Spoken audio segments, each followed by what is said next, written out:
అలా కాంగ్రెస్ వచ్చి ఏడాది పాలన అవుతుంది. ఏడాది పాలన కూడా విజయోత్సవాలు చేసుకుంది. విజయోత్సవాలు చేసుకున్న తర్వాత కూడా అభివృద్ధి అనేది కనపడలేదు అంటున్నారు. వాస్తవం. కరెక్టే కదా.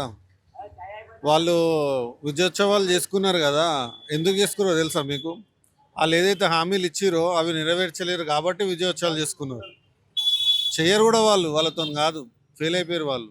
అంటే ఈ సంక్రాంతి తర్వాత అన్ని నెరవేరుస్తున్నారు. ఆల్రెడీ రాకముందే ఏమన్నారు? రాకముందే ఒక డెడ్ లైన్ పెట్టుకున్నారు వాళ్ళు. మేము వచ్చే ఆ, కాంగ్రెస్ ప్రభుత్వం రాకముందు ఏమన్నారు? ఇవాళ పెన్షన్ తీసుకుంటే 2000 వస్తుంది, డిసెంబర్ తర్వాత 4000 ఇస్తున్నారు. ఇప్పటిదాకా ఇచ్చిరా?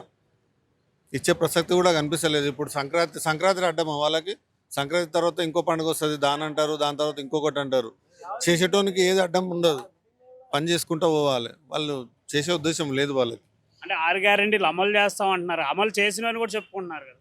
ఏం చేసిరు? ఫ్రీ బస్ ఒకటి చేసినట్టున్నారు.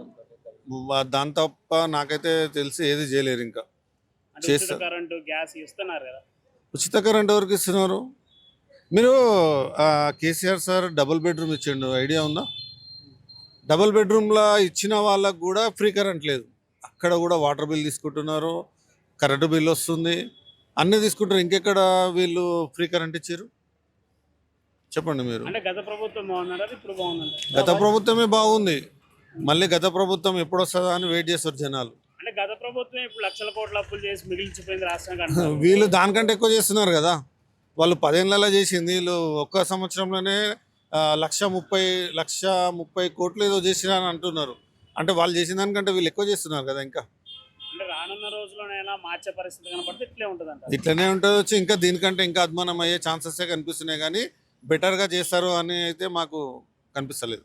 మరి హైడ్రా విషయంలో ప్రజలు ఏమనుకుంటారు? హైడ్రా ఎంతవరకు కరెక్ట్ అంటారు? హైడ్రా చూస్తున్నారు కదా మీరు, స్టార్టింగ్లో ఏ రేంజ్లో అయితే పోయారో ఇప్పుడు అట్లా లేదు.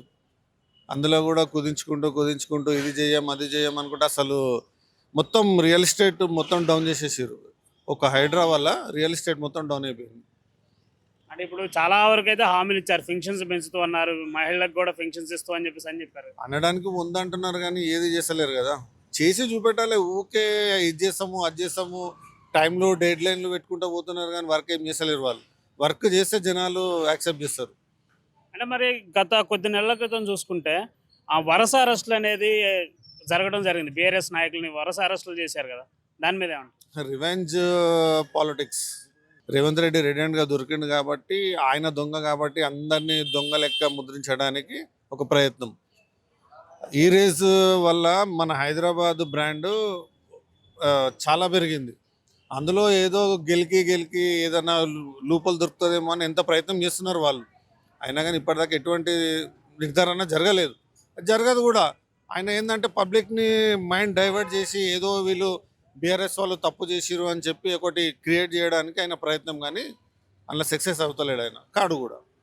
మరి రానున్న రోజుల్లో కాంగ్రెస్ పాలన ఎలా ఉంటే బాగుంటుంది అనుకుంటున్నారు? కాంగ్రెస్ ఉండకపోతేనే మంచిది. కాంగ్రెస్ ఉండదు, కంపల్సరీ ఉండదు. జనాలు ఇవాళ ఈ సంవత్సరం మళ్ళీ ఎలక్షన్లు వచ్చినా కానీ కాంగ్రెస్కు తగిన బుద్ధి చెప్పడానికి ప్రజలంతా వెయిట్ చేస్తున్నారు. అంటే ఒకప్పుడు కాంగ్రెస్ రావాలి, మార్పు కావాలి అన్నారు, ఇప్పుడు కాంగ్రెస్ వద్దు అంటారు. వాళ్ళు ఏదో చేశారనుకున్నారు, ఇట్లా చేశారని తెలియదు కదా. మార్పు అదే, అంటే కేసీఆర్ కంటే కూడా బెటర్గా చేశారనుకున్నారు. వీళ్ళు మరీ ఘోరంగా చేస్తున్నారు కదా. ఎంతసేపు అదే రివెంజ్ పాలిటిక్స్ తప్ప వీళ్ళు నిజంగా జనాలకు మంచి చేసే ఉద్దేశంలో లేరు వీళ్ళు. అంటే ఇప్పుడు వచ్చే 4 సంవత్సరాల్లో కూడా ఈ పథకాలన్నీ ఇలాగే అమలు చేయకుండా ఉంటాయంట. చూద్దాం. వాళ్ళైతే చేసే ఉద్దేశం కనిపిస్తలేదు. చేసేవాళ్ళు ఏదో ఒకటి చేసుకుంటూ పోతారు కదా. ఊకే మేము సంక్రాంతి తర్వాత చేస్తాము, దీపావళి తర్వాత చేస్తామని చెప్పడం కాదు. చేసి చూపిస్తే జనాలు యాక్సెప్ట్ చేస్తారు. ఆల్రెడీ 1 ఇయర్ అయ్యింది. 1 ఇయర్లోనే ఇంత వ్యతిరేకత వచ్చింది. ఇప్పుడన్నా వాళ్ళు చేస్తే బాగుంటుంది. ఇక చేయకపోతే వాళ్ళ కర్మ భూస్థాపితం అయిపోతుంది కాంగ్రెస్.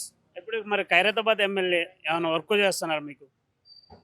ఖైరతాబాద్ ఎమ్మెల్యే అంటే ఇక ఆయన ఏం ఇప్పటిదాకా అయితే ఎట్లా ఉందో అట్లనే జరుగుతుంది. కొత్తగా ఆయన చేసింది ఏం లేదు. చేస్తాడా లేదా అనేది ఇంకా రాబోయే రోజులలో చూడాలి. ఏమో మొన్న ఇంటర్వ్యూ మరి దేనికోసమో ఏందో, అది దాని మతలబ్ ఏందో అర్థమవుతలేదు.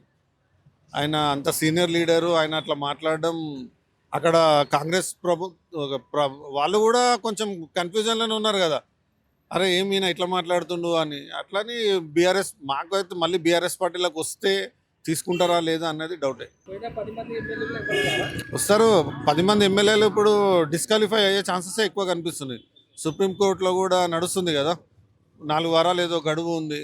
తీసేయాలి ఇట్లాంటి వాళ్ళని, డిస్క్వాలిఫై చేసి రీఎలక్షన్లు పెడితేనే ఇంకా వేరే వాళ్ళు చేసే వాళ్ళకు బుద్ధి వస్తుంది.